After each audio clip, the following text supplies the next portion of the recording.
Les travaux en atelier qui ont pris fin ce samedi à Hancock, dans la commune de Ntoum, étaient composés de 4 groupes thématiques dont la redéfinition des programmes et échelles de vulnérabilité, de la validation du formulaire d'enrôlement des GEF, rédaction des textes juridiques et proposition d'un circuit de prise en charge et numérisation du formulaire.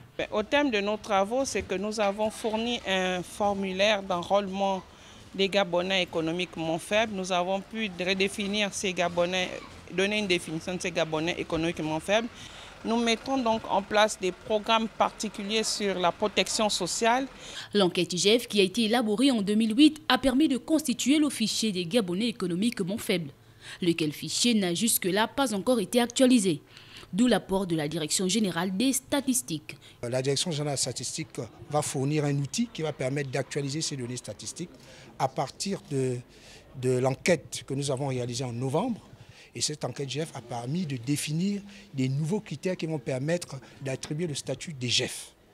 Et donc, ce statut de GEF sera attribué sur la base de nouveaux critères et la Direction générale des statistiques apporte son appui en termes de production des données statistiques.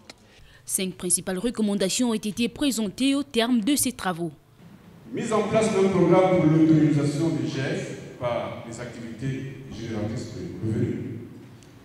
Tous les enfants handicapés doivent être accompagnés en matière d'aide sociale ou de filets sociaux, quel que soit le statut économique des parents. Les conclusions de ces travaux seront transmises à l'autorité pour validation pour à terme mener une enquête et un travail de recensement des Gabonais économiquement faibles pour les 10 prochaines années.